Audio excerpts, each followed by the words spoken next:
I know.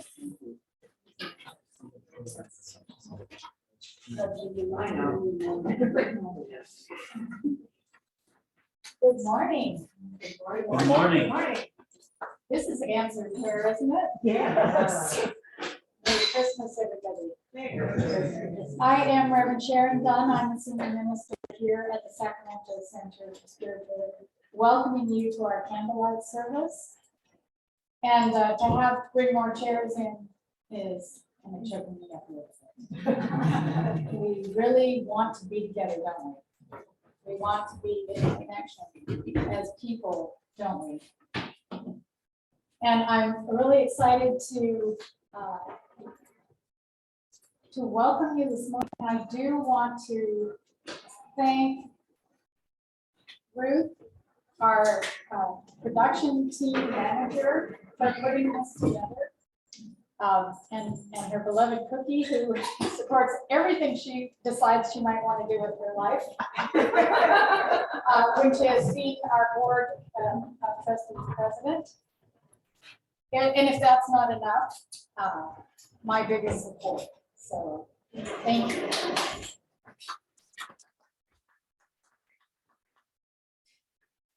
I'm going to start this morning with what we call the invocation. Can everyone hear me? Maybe when this is settled down. We've got some housekeeping.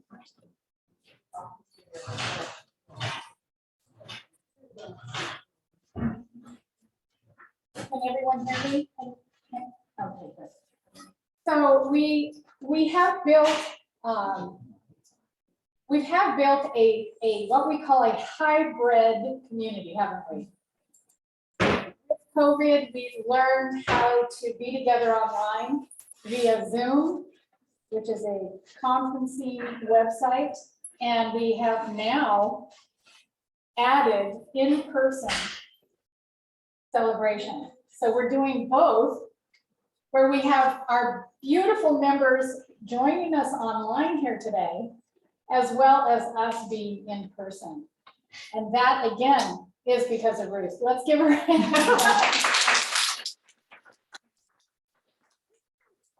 So believe it or not, there are folks online that you're going to hear from today, which is, I think, proves that there is a creator creating creation. When you say, I mean, something allows us to dip into it to create.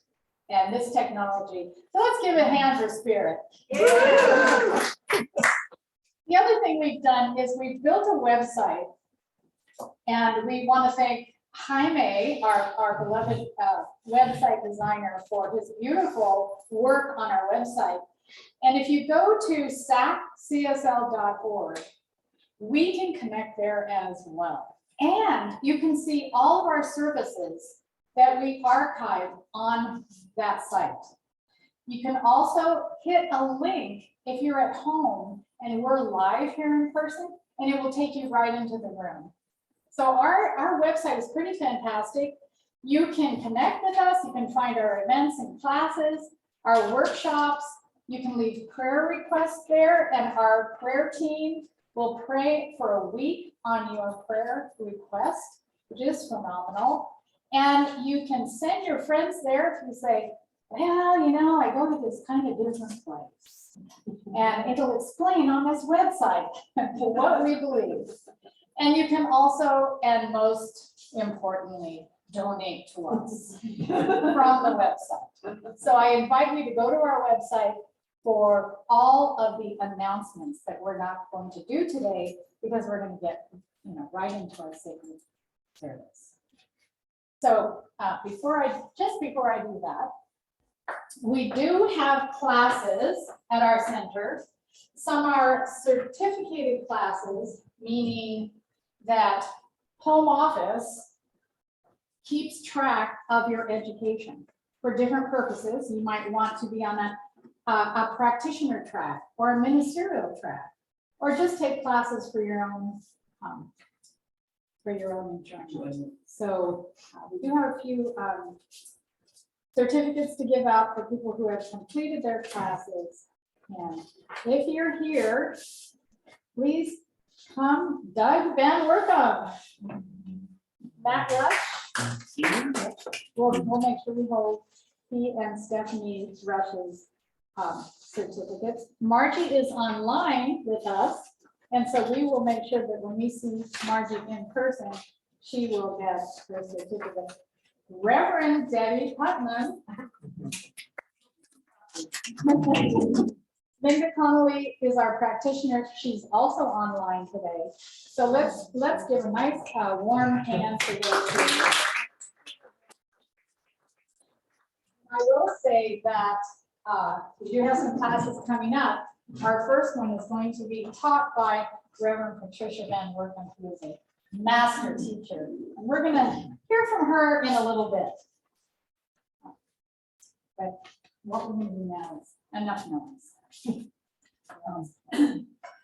So whatever your tradition is and whatever you believe, please join us in an invocation. So we know that there is something magnificent creating all life. We each know this within ourselves. We are connected in it to each other. We are correlated in that divine spirit. Whatever you call it, whether it's Allah or Christ or God, Yahweh, it is the one that creates all life.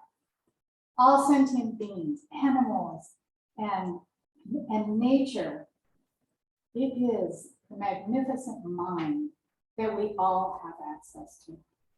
And it is the magnificent heart that we all love one another through and as. It is the power of all life that we all have at hand in our own lives. And so for this, I give thanks. This sacred service today that brings us together is an example of this power and this presence.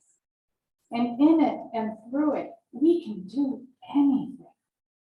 If it is in love, if it is good for all, and if it is the belief that we each have. So today I give thanks for all of us who are here, for all that brought us together and created this service. I give thanks for this. And I know that we each take this love out into the world where it multiplies. And so please agree with me as we say. And so it is.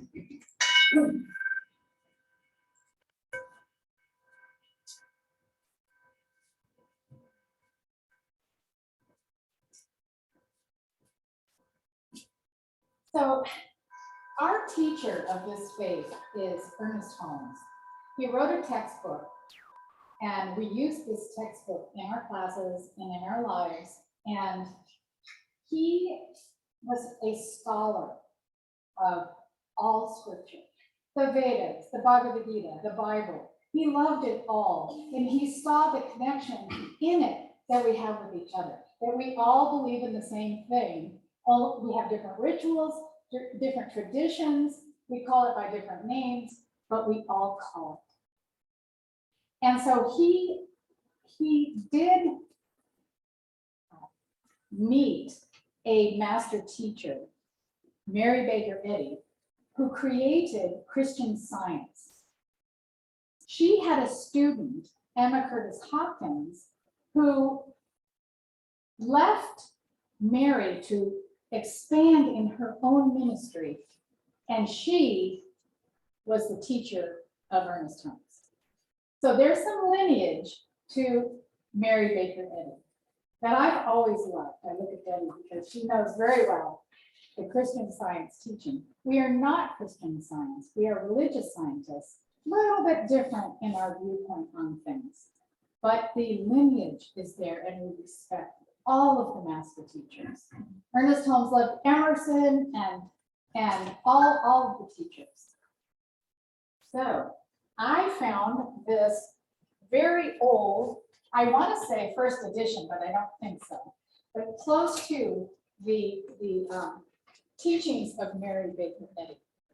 Again, Ernest Holmes didn't actually attend her church, but he knew her through her student, Anna Curtis Hopkins. But we have this beautiful book, and I brought it, and I just love it so much because in my education, getting my master's through the Holmes Institute, we had to study world religions, and I got to know Mary Baker Eddy. Well, now, it just so happened that Cookie and I have some very dear friends, and Mark Stampley is here today, who offered to make a special box for this book to reside in.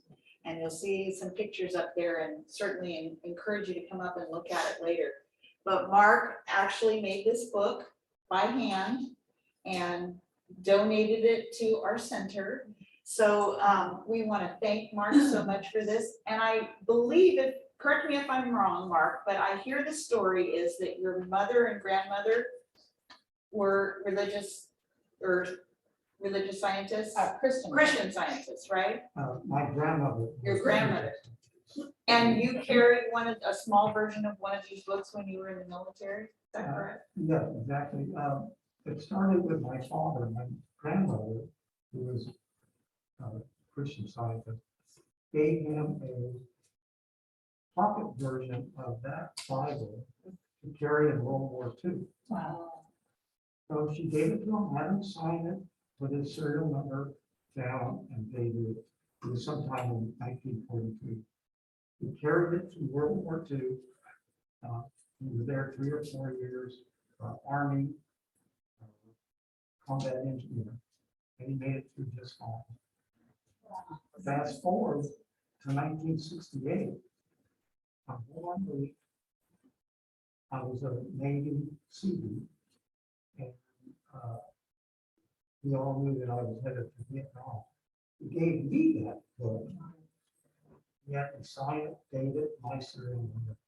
I carried that through Vietnam to and now my daughter has it, and someday she will come out with it. Amazing story. And what a connection.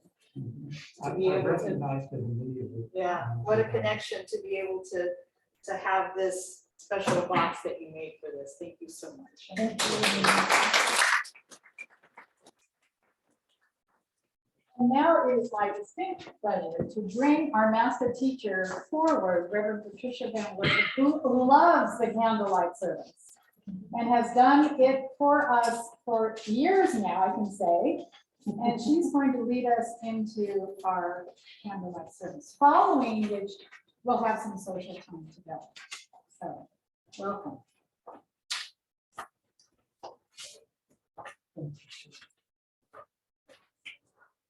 Welcome. This is the season where most civilizations in the Northern Hemisphere have created some sort of celebration around life.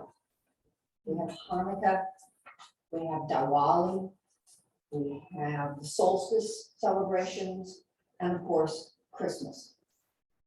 Well, not to be left out, New Thought has a wonderful, non-religious, but very spiritual celebration of life, which is why we have gathered here this morning.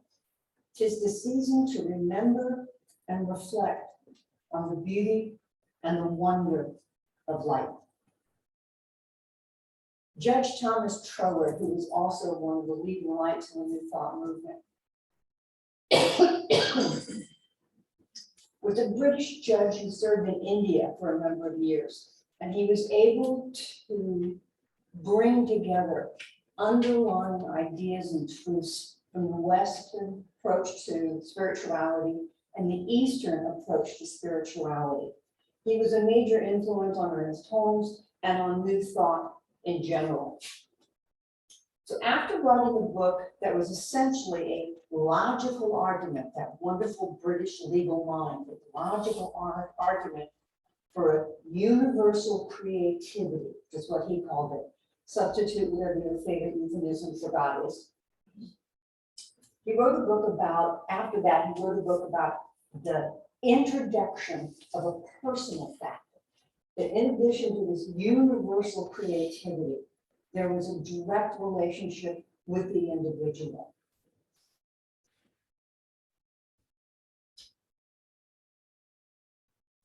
In the universal creative energy, he addresses what he calls spirit's active properties, what spirit does, what God does in himself. However, behind what spirit does must be what spirit is, what you call the substantive properties, the substantial properties of spirit. Spirit cannot give out, it cannot create what it does not contain. It only has itself to work with. Now, that sounds like, no, it only has itself.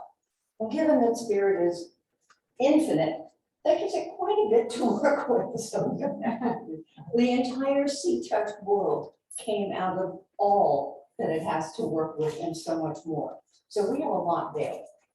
But what are the qualities that are inherent in this universal creativity?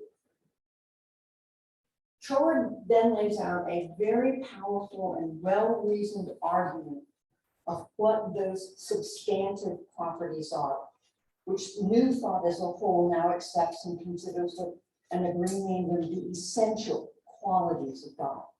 And it is these qualities that we will explore and celebrate this morning. Each speaker who comes up here will present a unique glimpse into one of the qualities of the divine. But much like Trower, we must start with the universal creativity or the divine energy that is the source of all. To represent this, I'm using a candle, 3 candles, actually. But think of the candles as representing the source. We all know that light can be parsed out into separate wavelengths, which we see as color. But it's still the one light. And light doesn't change because we only see the wavelength that it's red or yellow or green. So in the same way, the primal energy of the universal creativity can be parsed out into these substantive qualities that Judge Trower named. And those qualities have a logical order. And that's the context I want to lay for the rest of this morning. The qualities. To begin with, there must be life. Everything starts with life. Creative, universal creativity, call it what you may, but life begins everything. And then because it is life, it must also be love. Because love is the energy that sustains, maintains, and supports life. Love is what grows all things, all people, all events. Love is that generative power. And as life is guided and supported by love, it must be light, he reasoned. Light is the boundless field of possibility. Or to put it in quantum terms, it is the energy that moves infinitely in ways that then collapses down into some point. It's the endless creative possibilities that are alive in all of us and all of the world that collapse down into form. Next, it must be power, for it is necessary that the infinite possibilities of light don't stop as possibilities. They must be moved into form, moved into action. They cannot remain just possibilities. That is what we teach as the personal power of choice. The power moves possibility into reality, light into form. Following power he reasons, is peace. Because whatever forms that are realized out of this infinite field of possibility, this infinite field of light, all of them come out of the one spirit, the one wholeness of universal creativity that we began with. There is no opposing force setting one piece of the whole against another. And so peace is the expression of wholeness. Now next is beauty. Because within wholeness, within the one divine mind, there can only be harmony and balance and proportion. So like a huge mosaic or puzzle, or the way the stars work in the field of darkness at night, there is balance and order and proportion. That's a definition of beauty. All of the parts come together in the wholeness as beauty. Finally, we come to joy as the sheer pleasure of the divine creativity expressing itself. So those are the qualities: life, love that sustains and maintains, light that is the infinite field of possibility, power that moves possibility into actuality, peace, because we never lose wholeness in the parts, in the form, in the creativity of the created forms. And all those forms together are beautiful. They create beauty. And from that, there is inexpressible joy in every moment available. These are the substantive properties of the divine. And we, each of us, are like prisms that refract and shape the divine light that moves through each of us, each of our individual lives. Now, each speaker this morning will come before you and present a unique glimpse into a quality of the divine and will light a candle to represent that quality. Please remember, we all have open and unlimited access to bring these qualities more actively into our lives. Let us take time this morning to remember and reflect on those qualities. Now, between the speakers, there will be music and lots of opportunity to sing our favorite songs of the season with lyrics that have been lovingly shifted so that they are much more positive than the ones you may recall from the childhood. So watch the screen and you'll see the lyrics come up. So now it is my great pleasure to call up the representative of our first quality. Oh, I'm sorry. We get music first. To represent the wholeness.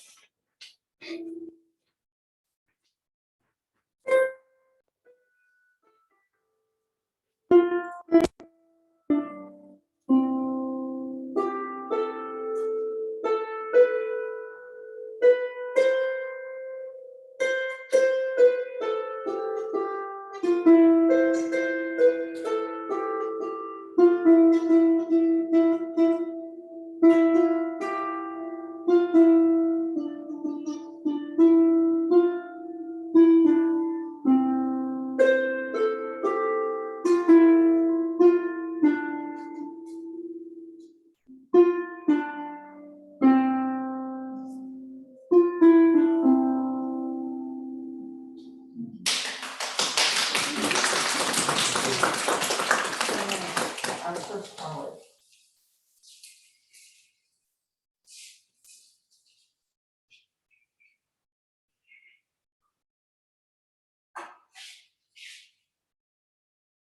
I am life. I am what happens when divine mind thinks and moves upon itself. I am the result of the unending outpouring of Spirit's desire to become. I am therefore ever present, I have always been and always will be. I am not limited to time or space as you know it. I am at my fullest in every given moment. And I am right here, right now, being all that you are and all that you do. I live deep inside every mystery, challenge, relationship, and experience. Whether it's easy or difficult, right or wrong, simple or complex. I call out to you as curiosity, desire, need, ache, and inspiration. The more you recognize me in every person, place, and thing, in every form and situation you encounter, so your freedom and understanding grows. I live deep inside every mystery, challenge, relationship, and experience, whether easy or difficult, right or wrong, simple or complex. I call out to you as curiosity, desire, need, ache, and inspiration. The more you recognize me in every person, place, and thing, in every form and situation you encounter, so your freedom and understanding grows. I am life.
And now our second quality.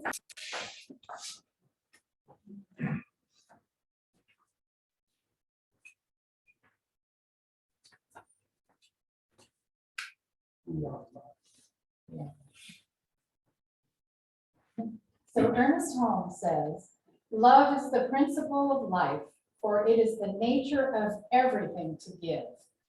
Only the one who loves so much that there is no longer any room for hate will ever arrive at the place where, if there may be hate, he or she will never know it. And what I want to say is, principle is that which is true for all. Love is a principle. Ernest Holmes talks about giving love. And I think I knew that my whole life. I think I knew that my life was to give love. What I have recently learned is that Ernest Holmes also teaches about reciprocity. We have to also receive love. We also have to learn, in my case, how to be loved. So I took this 30-week journey with Dr. David Bruner. It's a class, 30 weeks. We set an intention before the class, and my intention was to have a relationship. Larry and I are both widowed.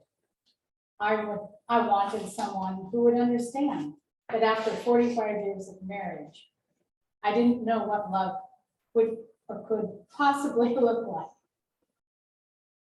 With an intention, we have to be sure of it. We have to have a conviction. It has to be good for all. And we have to remove everything unlike it in its way. And I did that for 30 weeks. This is something that Mary Baker Eddy taught. This is something that Emma Curtis Hopkins taught. This is something that Ernest Holmes taught. And the great scientists and physicists teach us that what we believe we achieve. And we don't call it a miracle, do we? We call it a manifestation. But I'm calling him a miracle. We have a similar story. Both of us were caregivers in our marriage in the last 20 years. We have so much to share with one another that always ends up with, I know. I know. We are so blessed. And I offer to you today, as using the principle of love, that anything is possible. Anything is possible. We are love.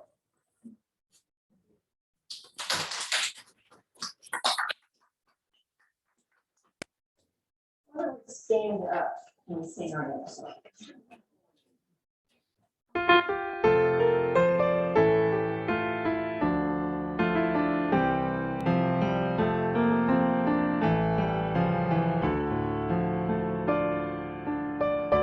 Be very careful, I figure this day. We celebrate our Christ in us, be here on Christmas Day. We will start to overpower, we were born great. Fighting for confidence, fighting for confidence. Pray with me in our hearts, our Savior is born, and we sure that all very grace upon it. We celebrate the Christmas in this good and from and on. Fighting for confidence,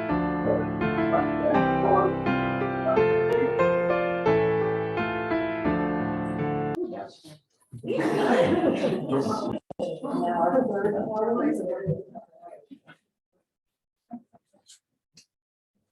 I am light. In flashes of illumination, the inspired have seen into the very center of reality and have brought back with them a distinct impression of what they have seen and felt. A glimpse of this reality illumines the whole being with a flood of light. Every mystic has had this experience. Jesus was the greatest of all mystics, and once at least, after a period of illumination, his face was so bright, his followers could not look upon it. In moments of deepest realization, the great mystics have sensed that one life flows through all, and that all are some part of that life. They also have seen substance, a fine, white, brilliant stuff, forever falling into everything. A substance indestructible and eternal. At times, the realization has been so complete that they have been actually blinded by the light. Light was the first great revelation of divine creative energy that called all living things into being. Let there be light, and there was light. There is healing light in the rays of the sun, which we term a physical light. There is healing power in the wonderful high-powered lamps. But how much greater is the healing power which Jesus recognized in himself and others?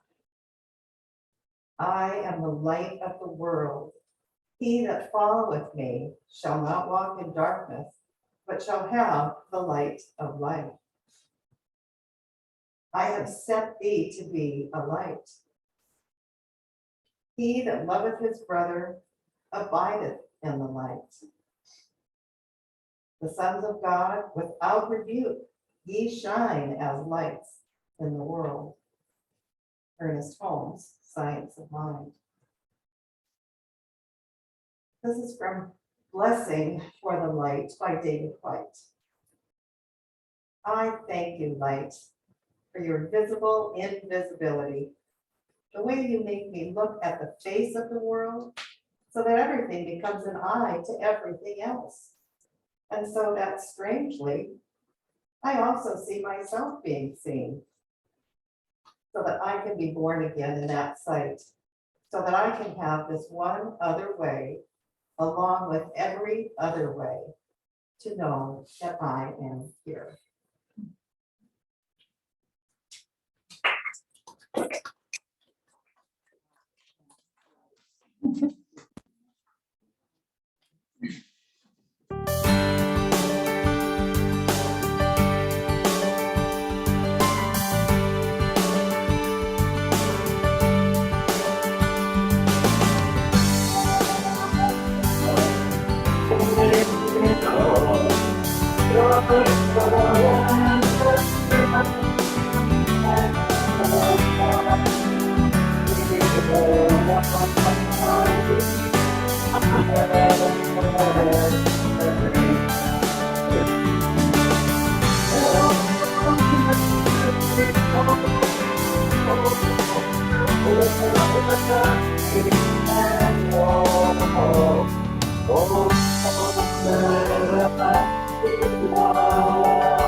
And then our fourth body.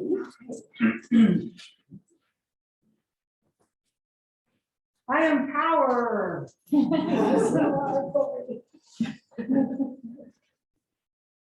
I'm also protected. Jesse doesn't know how to make the printer work. So maybe get off the phone. Yeah, there's all kinds of power. If you look up the definition of power, and it's separated out quite a bit. We've got the science definition of power, physics, spiritual power, metaphysical power, and so on. We've got power over people, manipulation, power over yourself, power of your own mind. Sometimes the harder I try to get it, the further away it seems to be. It's a struggle, like, you know, I'm shy or I have anxiety, feeling insecure. All these things can be a struggle to overcome. And then I start feeling powerless. Smoking, food addiction, alcohol, working too much, trying to forgive. So many ways that we try and have the power to change our lives. And I have noticed that instead of like white knuckling it, for me, it's better if I just surrender. Somehow that frees me up. It's rid of all those voices, that negative talk. You know, like, you should have done this by now. Haven't you conquered this yet? Just surrender. You're perfect, just the way you are. It's all part of your journey. Trust. Tap into grace and your power is there. So easy. Well, no wonder it was so hard. But you know, I think it actually is. As our good friend Doug says, we always have the power to choose. You tap into grace and your power is right there. And that's when I find my favorite type of power. Empower. I am power.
I am peace.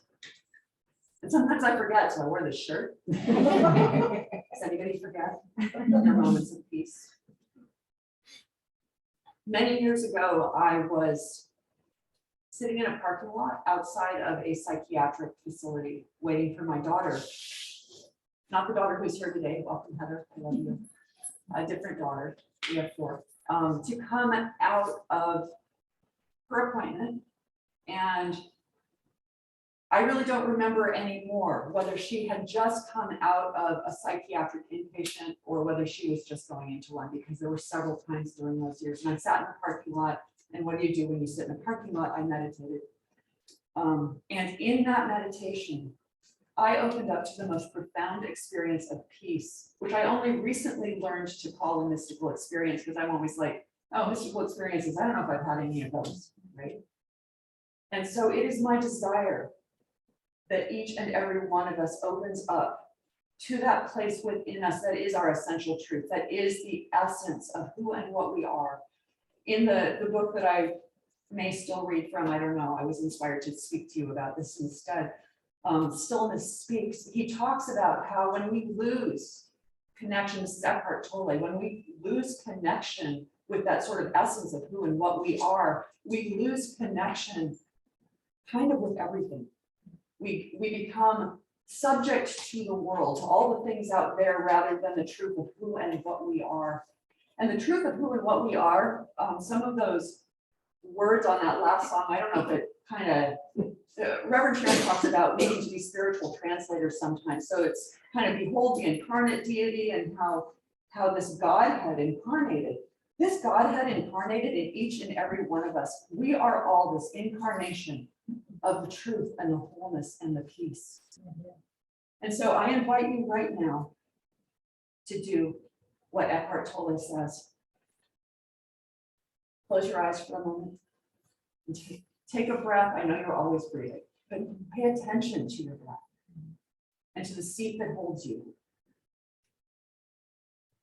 He says, whenever you deeply accept this moment as it is, no matter what form it takes, you are still. You are at peace.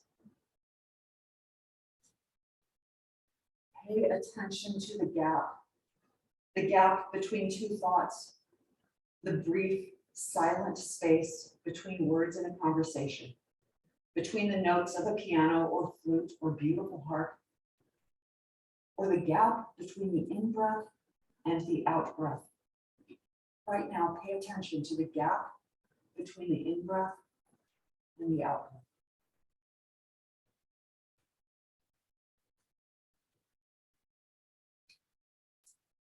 When you pay attention to those gaps, awareness of something becomes just awareness.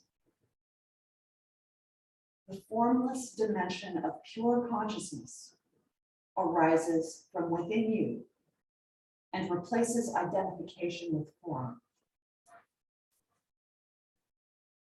True intelligence operates silently. Stillness is where creativity and solutions to problems are found. I love you.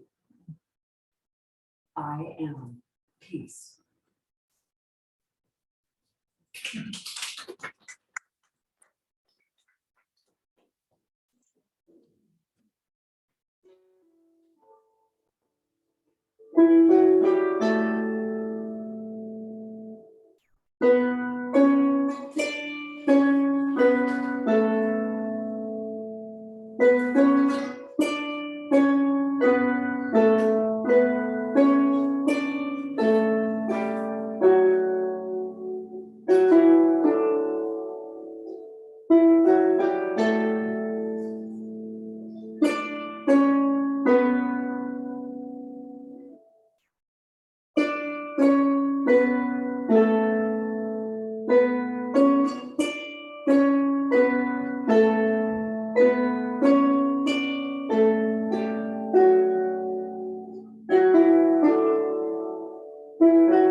I am beauty.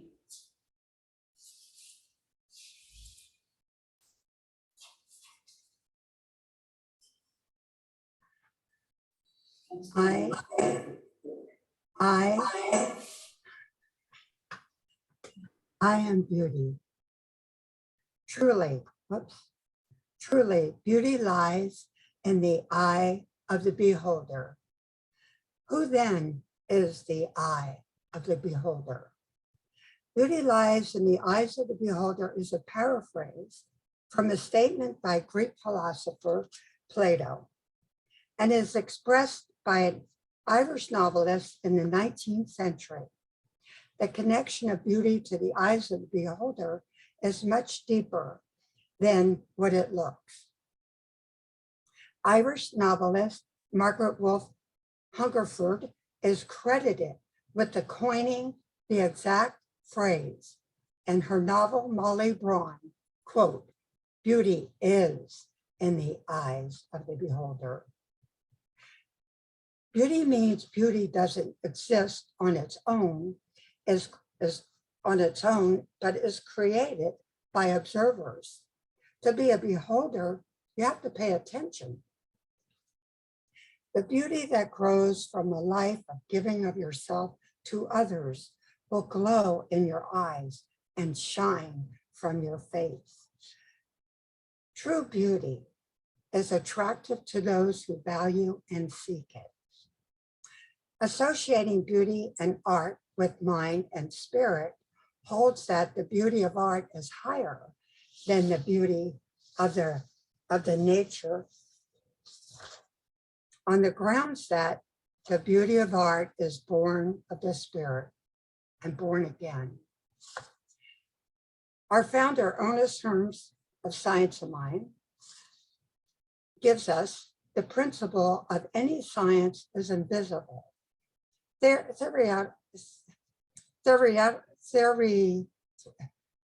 I got this. The theory article, got a tongue tied, as our idea of spirit. It's the same thing as our idea of spirit. Theoretical is what I meant to say. No one has seen God. No one has seen life. What we have seen is the manifestation of life. No one has seen intelligence. We experience it. No one has ever seen causation. We see what it does and we deal with its effects. We do not see beauty. The artist feels beauty and depicts it as best they can, and the results of their effort is what we call the beautiful. And in conclusion, Ernest Holmes invites us to declare daily, through my eyes, God sees the perfection of its kingdom. I too see the perfection in all creation, the beauty of the omnipresent God. I am beauty.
And now I'm 7.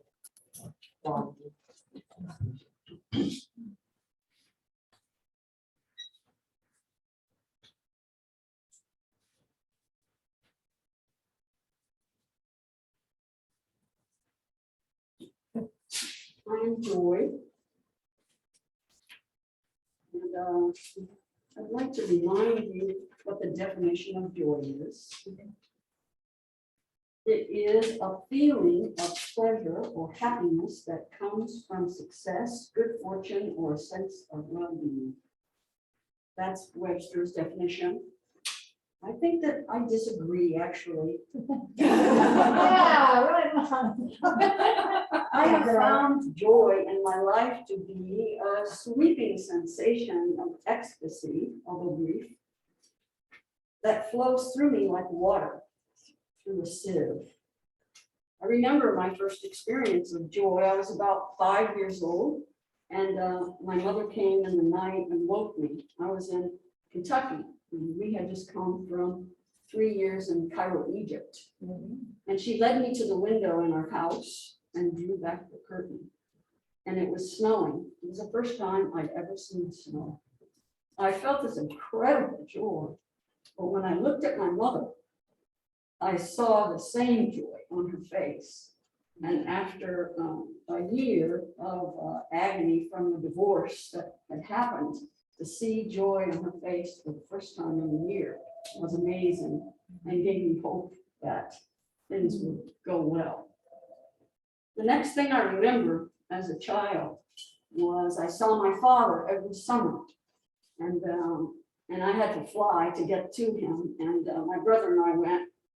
And I remember vividly going down in the old days, we got off the airplanes and we had to climb down the steps.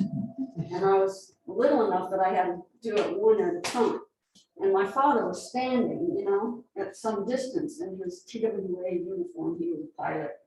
And so my brother and I would get down those steps and hit the tarmac, and then we would run full strength straight at him and leap into his arms, wrap our legs around him, and he would hold us.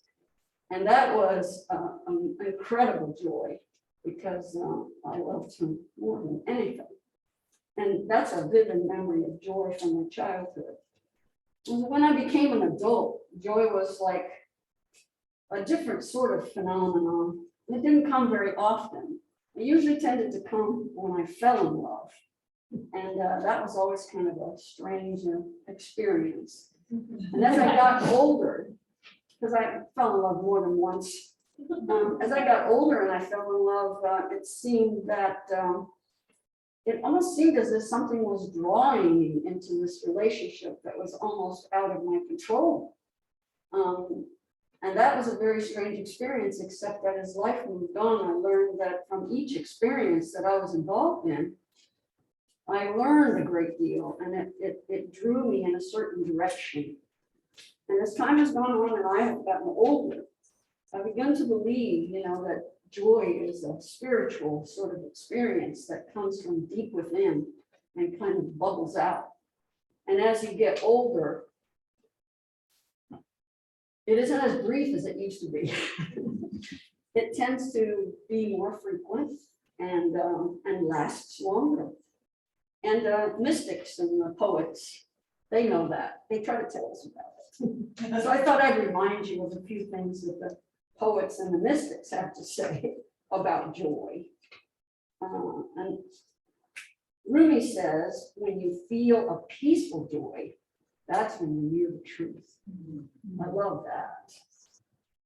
And Walt Whitman says, oh, the joy of my spirit. It is uncaged. It darts like lightning. And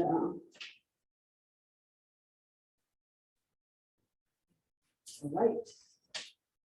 The last one I wanted to read was from Hafiz.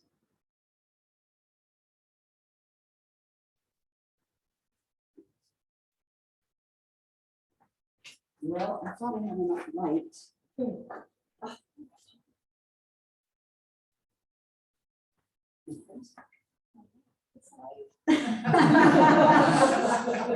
You are so great. There's two of them here. Hafiz will sing, and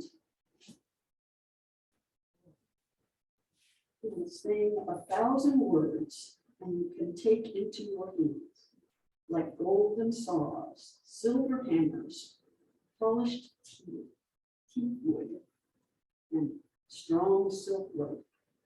You will carry all the ingredients to turn your existence into joy. I am joy.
Now that you've all sat down.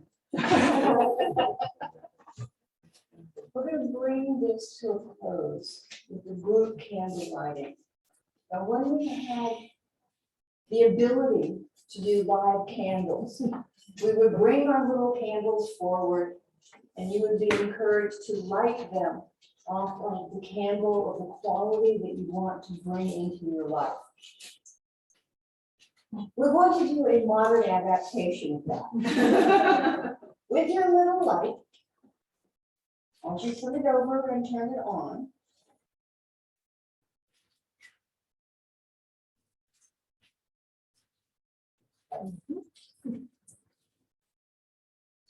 I want you to think of the quality that you want to bring into your life this year.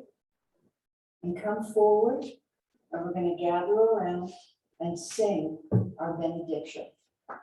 Holly's going to play the harp as we process in, and then we will sing our benediction and then the service. Please come on up.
you all for joining us this morning and then letting us share our with each other. Such a good people.